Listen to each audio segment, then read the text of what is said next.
Boa noite, meu querido irmão, minha querida irmã. A paz do Senhor. Aqui estamos nós em mais um culto, louvando, adorando e bendizendo o nome do Senhor. E antes de mais nada, eu gostaria de pedir a você que fechasse os seus olhos agora, para que a gente pudesse pedir a Deus, ao Espírito Santo, que venha interceder por nós, que venha nos orientar em tudo aquilo que vai ser falado, em tudo aquilo que vai ser ministrado, para que a gente venha aprender, para que a gente venha guardar e para que a gente venha praticar. Feche seus olhos comigo agora. Querido e eterno Deus, te louvamos e te agradecemos por mais essa oportunidade, ainda que seja, Senhor, à distância, pelo um vídeo, mas aqui estamos reunidos em Teu nome. Pedimos agora que o Senhor fale ao nosso coração, através da Tua palavra, através do Teu Espírito Santo. Deus, que meus irmãos possam ser tocados, assim como eu estou sendo tocado, para que possamos, em nome de Jesus, nos render totalmente ao Senhor, para que o Senhor venha fazer a Tua obra em nossas vidas. Te agradecemos, Senhor, por tudo que o Senhor tem feito, por tudo que o Senhor tem promovido por nós, para nós, em nosso meio. Pai, te agradecemos por mais um ano de vida da Tua igreja nesse bairro, nessa localidade, em Maricá, anunciando a Tua palavra. E agora, Senhor, em nome de Jesus, abre nossos ouvidos, nossos corações, para que eles possam estar sensíveis à Tua voz. Assim te oramos e te agradecemos. Em nome de Jesus. Amém. Amado e querido irmão, abra a tua Bíblia na segunda carta a Timóteo, capítulo 3. Nós vamos ler o verso de número 10 ao número 17. Segunda carta a Timóteo, capítulo 3, verso de número 10 ao número 17. Mas antes da gente ler, eu gostaria de trazer o tema da mensagem, a qual o pastor me pediu, e pela misericórdia de Deus estou atendendo, que diz assim: jovem fazendo a vontade de Deus. Amados, estamos passando por um mundo onde nós temos visto que muitos dos nossos jovens têm se perdido pelo caminho. Muitas têm sido as dificuldades encontradas pela nossa juventude para fazer a vontade de Deus. Mas eu quero te lembrar, dentro da palavra de Deus, que dificuldade sempre existiu. Fazer a vontade de Deus sempre foi um desafio para todos que tiveram o seu nome registrado na Bíblia. E quando a gente começa pelo livro de Gênesis, nós vamos ver José. 30% do livro de Gênesis existe o relato com o nome de José falando sobre sua história. Nós vimos que foi um jovem que desde muito cedo teve que lidar com a traição dos seus próprios irmãos, sendo vendido por escravos, viveu preso, mas mesmo assim, ele foi uma bênção na mão do Senhor, porque ele fez a vontade do Senhor. Ele poderia ter retribuído seus irmãos no momento que ele era governador? Sim, mas o que ele fez? Ele fez a vontade do Senhor, que foi perdoar, que foi mostrar que é através do amor, que é através de dar a oportunidade daquele povo se reunir na maior dificuldade que eles estavam passando. Aquele irmão que tinha sido vendido como escravo, que foi humilhado, foi ele que estendeu a mão e salvou a sua família. Podemos também ver Samuel, um jovem muito novo ainda, que foi dado para ser criado por um sacerdote idoso, aonde o tabernáculo já era corrompido, aonde o povo era corrompido, aonde ele viu muita coisa errada, mas ele ouviu a voz do Senhor. Ele teve as suas dificuldades, ele teve os seus desafios, mas Samuel ouviu a voz do Senhor. Assim como José, ele fez a vontade do Senhor. Também foi difícil para Esther, uma órfã, criada e levada para um reino distante, mas que quando ela chegou ao posto de rainha, o que ela fez? Ela se voltou para a vontade de Deus e abençoou o seu povo. Poderia ter sido exterminado ali, mas ela usou de misericórdia e foi um instrumento nas mãos do Senhor. Daniel, mais um que foi levado para o cativeiro, muito jovem, teve tudo para se dobrar, teve tudo para ser influenciado pela cultura da onde ele estava. Muitas foram as inúmeras situações de dificuldade que Daniel passou, mas ele fez a vontade do Senhor, ao ponto que no livro de Ezequiel chega a dizer que Daniel é entre os 3 maiores intercessores da Bíblia, junto com Jó e Noé. Presta atenção, um jovem que no meio da sua mocidade, no pior momento da sua vida, ele fez a vontade do Senhor, com toda a adversidade. E assim a gente vê outros, mas hoje em especial eu quero falar sobre Timóteo, alguém que o pai era grego, era alguém que não acreditava em Deus, só sua mãe e sua avó. E ele, quando recebeu a palavra de Deus, foi quando Paulo foi apedrejado.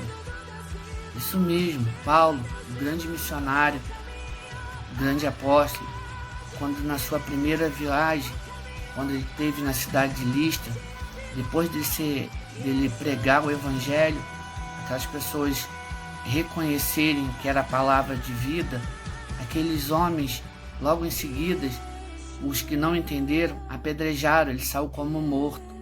Foi ali que Timóteo foi evangelizado e se converteu. E dali em diante, ele começou a seguir Paulo. E com isso, ele começou a aprender, ele começou a crescer. Ele ajudou a escrever algumas cartas junto com Paulo. Ele foi preso, ele foi solto, ele passou por diversas situações. Mas por que eu estou contando tudo isso para você? É porque hoje é muito fácil para mim e é muito fácil talvez para você a gente colocar dificuldade para fazer a obra do Senhor. Tá muito quente, meu corpo não aguenta, a dificuldade está grande, ninguém chega junto. Amados, eu quero te dizer que nesse momento da vida de Timóteo, a igreja era a mais pobre que existia. Eles eram perseguidos aos extremos, eram mortos, eram queimados, eram perseguidos, mas em tudo, esse jovem colocou no seu coração o desejo de fazer a vontade de Deus. E quando a gente lê o texto, a gente vai entender que as últimas palavras de Paulo, ele chega a chamar, ele anseia, ele vai dizer que ele vai ser entregue como oferta, mas ele ansiava pela presença de Timóteo, porque foi um jovem que aproveitou a oportunidade que ele teve ao lado do apóstolo Paulo. Para quê? Para aprender, para dirigir, para ensinar, para evangelizar, para fazer a diferença no seu tempo. Talvez o tempo esteja passando para mim. Talvez o tempo já está passando para você. E por causa das nossas desculpas, estamos deixando de fazer a obra do Senhor. Estamos deixando de fazer aquilo que Deus colocou no nosso coração, que é de levar a preciosa semente. E o que nós fazemos? Colocamos obstáculos, colocamos empecilhos. Você imagina se hoje nós fôssemos perseguidos ao ponto de sermos mortos? Nem eu nem você íamos estar falando da palavra de Deus, porque íamos ter medo de morrer. Você está entendendo o que eu estou falando? Eu estou querendo dizer para você que a dificuldade sempre existiu em todos os tempos, mas maior do que a dificuldade é a vontade de querer fazer a vontade de Deus. É isso que eu quero que você entenda. Paulo tinha um carinho tão grande por Timóteo que ele chamava de filhinho amado. Agora você imagina alguém que foi evangelizado, alguém que foi doutrinado, alguém que seguiu os passos ao ponto de que o maior apóstolo chame de filhinho amado. Que prazer para esse jovem, mas que prazer maior para o Senhor saber que aquele jovem fez a vontade do Senhor. Mas Paulo deixou algo escrito para Timóteo, que eu gostaria de estar lendo com você nessa noite, para que eu e você ficássemos espertos, porque muitas têm sido as distrações. Temos perdido um tempo precioso, aonde temos uma gama de coisas para fazer, mas não temos feito. Sabe por quê? Porque estamos dando mais atenção à nossa vontade do que à vontade de Deus. Diz assim a palavra de Deus na segunda carta a Timóteo, capítulo 3, verso de número 10. Tu, porém, tens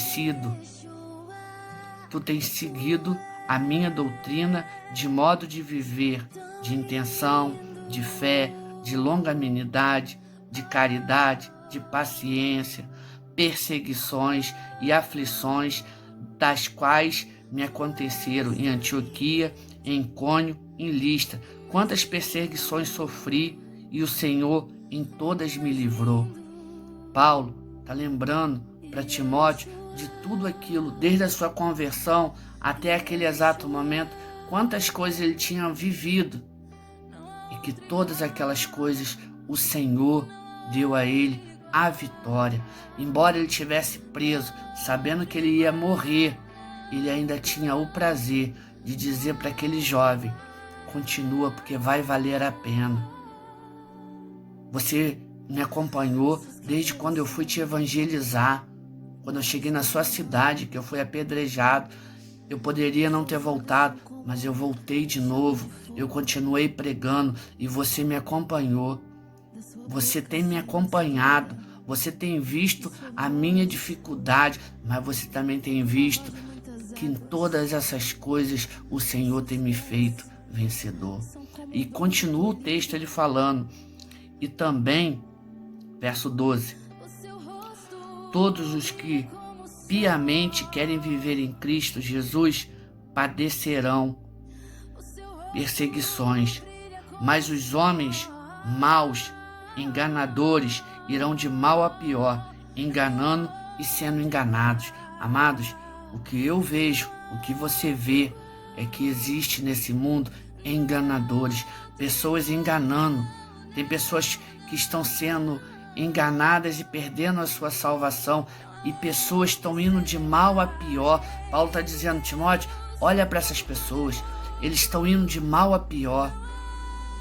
Embora eu tenha sofrido toda essa perseguição, nós somos mais do que vencedores por meio daquele que nos amou, porque eu continuo pregando a palavra e o Senhor tem me dado vitória. Esse homem estava indo próximo da sua morte. E ele continua falando, verso 14: tu, porém, permanece naquilo que aprendeste e que foste inteirado, sabendo que tens aprendido e que desde a tua meninice sabeis as sagradas letras que podem fazer-te sábio para a salvação pela fé em Cristo Jesus. Desde quando eu te evangelizei de pequeno, que a sua mãe e a sua avó te ensinaram a palavra por intermédio da fé, que vai te levar à salvação. Isso é tremendo, isso é maravilhoso, isso é fantástico. Amados, essas palavras são de orientação de alguém que ama uma outra pessoa, fazendo com que essa outra pessoa continue seguindo, fazendo a vontade de Deus, mesmo sabendo que ela ia morrer. Mas essa pessoa tinha o prazer de continuar dizendo: continua seguindo a palavra, continua seguindo aquilo que você aprendeu desde pequeno, que isso, através da sua fé, através da Escritura, vai te levar à salvação. E ele ainda continua dizendo: toda Escritura, presta atenção, toda Escritura divinamente inspirada é proveitosa para ensinar, para redigir, para corrigir, para instruir na justiça, para que o homem de Deus seja perfeito e perfeitamente instruído para a boa obra. Jovem, você que me ouve agora, você é um instrumento na mão do Senhor. Você é uma potência na mão do Senhor. Não olhe para a circunstância que te cerca, mas olhe para o autor e consumador da tua vida, da tua fé, pois ele, assim como Paulo falou para Timóteo, ele vai te sustentar até o final. Tenha certeza que essa palavra é para você despertar. Não perca tempo, não tem mais tempo. É hora da gente despertar, é hora da gente colocar a nossa mão no arado. 28 anos da Igreja Nova Jerusalém no Saco das Flores, hoje Araçatiba. 28 anos. Um jovem chegou com uma jovem, com alguns idosos, e começaram a caminhar por aqueles morros, por aquelas vielas, levando a palavra. Hoje, eu me converti através disso. Hoje, eu tenho um pastor. Hoje, eu tenho uma igreja. Hoje, eu tenho um casamento. Hoje, eu tenho uma vida. Hoje eu tenho salvação em Cristo Jesus, porque existiu uma promessa, existiu um plano. Jovem, não desista, não olhe para a sua dificuldade, não olhe para o seu problema, olhe para o teu Deus. Levanta a cabeça. Paulo estava dizendo para Timóteo: ainda que tudo isso venha a me acontecer, continue olhando para a Escritura. Olhe para o teu Salvador, meu filho amado. Assim como Paulo falou para Timóteo, eu te convido nessa noite. Meu filho amado, minha filha amada, meu irmão amado. As últimas palavras de Paulo, ele vai dizer que, assim, para Timóteo no versículo 4, no capítulo 4, no verso de número 9, procura vir ter comigo depressa. Tamanha era o carinho de Paulo por Timóteo. Tamanho tem sido o carinho do teu pastor por você, que nunca desistiu de você. Sempre esteve orando por você. Eu louvo a Deus pela vida do pastor Cândido, pela vida da Luceni, por 28 anos essa igreja fazer parte da minha vida, aonde minha filha se batizou, meu filho nasceu, aonde eu me casei, aonde eu me batizei, aonde eu fui resgatado, porque existia uma promessa sobre a minha juventude. Não perca mais tempo, jovem. Use a sua mocidade para fazer como Timóteo fez, como José fez, como Daniel fez, como Esther fez, como Samuel fez. Faça a diferença. Não entre para a estatística como qualquer um, como mais um, mas entre como aquele que mudou a história. Que Deus te abençoe, que Deus te guarde e que essa palavra traga despertamento para você. Fique na paz.